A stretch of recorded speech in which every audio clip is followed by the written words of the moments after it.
There was an interview you'd done with the Daily Cal right when you first arrived that you said 5 years and I'm done. Yeah. How does that stand right now? Well, obviously, it's been 5 years and I'm not. So I really didn't think I would have this particular chapter in my life. I went to Douglas, which is a women's college, as a music major, and discovered that I wasn't nearly as good a pianist as I imagined myself to be. And then I shifted to English. I just love books. I love imaginative fiction, reading books and thinking about them and writing about them. Books are just a big part of my life. The fact that it was a women's college was also important. It really inspired me to think about ways in which I might shape my own life and career. I was hired here as a professor of English. I'm very much an East Coast girl, and so I had never been west of Philadelphia when I came to California. I remember getting the job offer from Berkeley and feeling some trepidation about moving to California and taking this job. I had always imagined myself teaching in a small New England college. Berkeley seemed the polar opposite. California was far away. It was a strange place. I was from the East, but I did, and it transformed my life.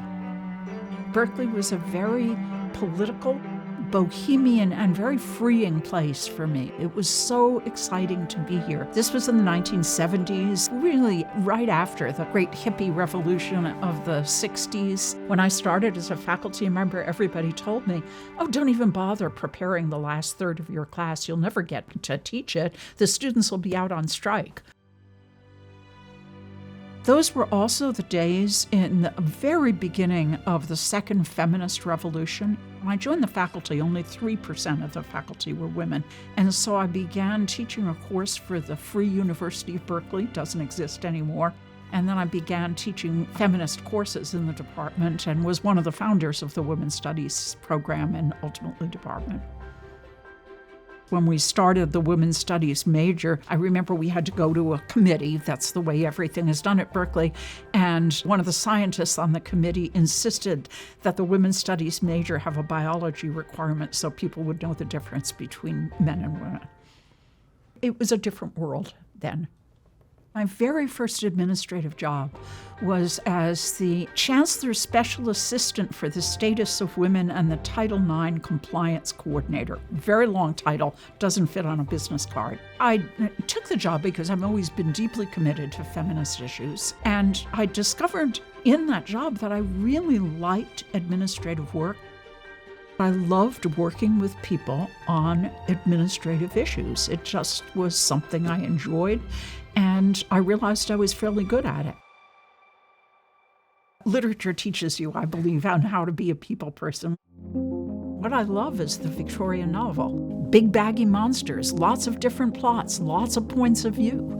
And so you get used to being able to shift your frame of reference from one character to another, from one plot to another, in ways that I think have trained me to be a reader of complex social situations.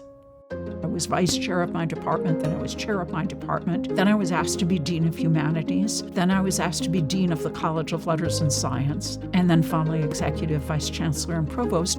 The then chancellor, Chancellor Chang Lin-Tian, did a big reorganization, eliminated the 2 provost positions and created a single provost position. And he asked me if I would take that, the executive vice chancellor and provost.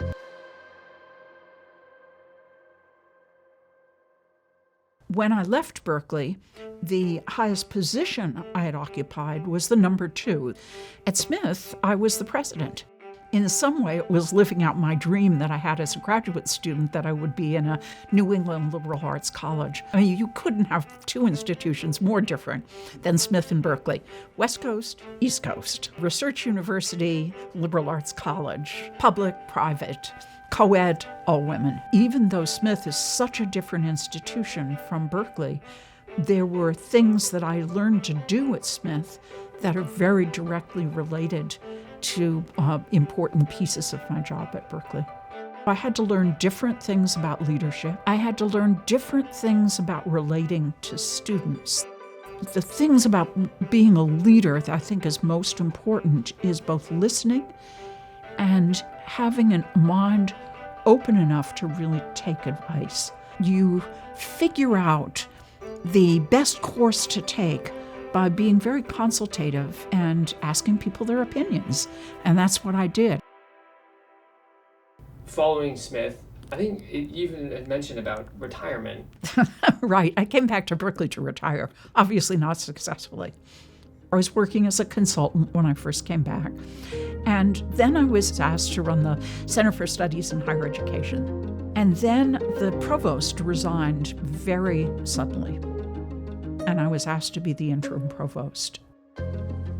I said yes. And then the campus was beginning a search for a new chancellor. People asked me, would I be a candidate? Would I be a candidate? And I kept saying, no, I'm going to retire. But I finally was persuaded to be a candidate, and so took this job, which is in some ways a surprise to me. I think it's a poor leader who never has a moment of trepidation. I think you always have to go to a position like this with some humility, with a sense that you don't have all the answers, and that you ask, you talk to people who understand. Hearing people out means a great deal. It doesn't mean that you always do what they want you to do, but it means you listen respectfully and you explain how you're going to reach a decision. What I try to do is listen respectfully to what people say and then explain my reasoning and then move on. There's a saying, I'm sure you've heard it before, if you want everybody to love you, get a dog. You have not to take to heart every time you hear criticism. Otherwise, you'll be completely ineffective.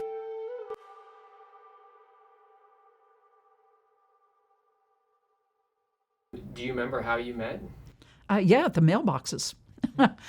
He had been in the department much longer than I had, and I was brand new faculty, and I remember his coming up and saying, let me introduce myself, I'm Paul Alpers, and you're a new faculty member.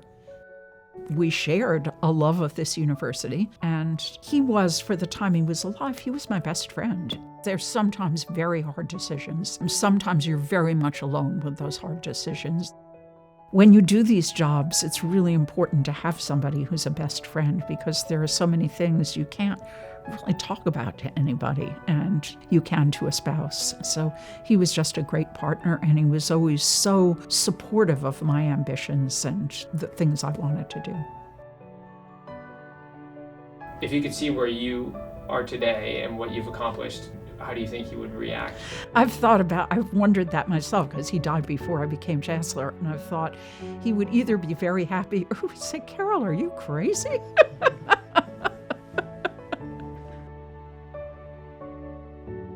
The changes that I came in really determined to make have taken longer than I thought that they would. I often think about leadership positions as like stepping in a river. The river's been someplace before you step into it, and I think you have to respect the current, the direction of the river. And then you try to shape it as best you can when you're in that leadership position. But then you step out of the river, and it's time to, for the next person to enter it. And so I'm trying to leave things in as good a place as I can when I finally decide to step down.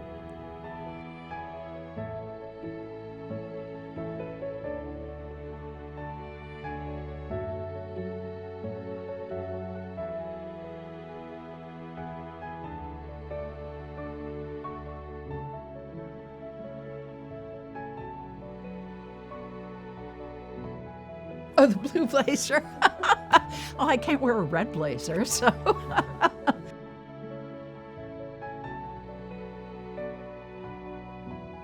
No, I like wearing colors. It's kind of a signature thing, and I really like this color.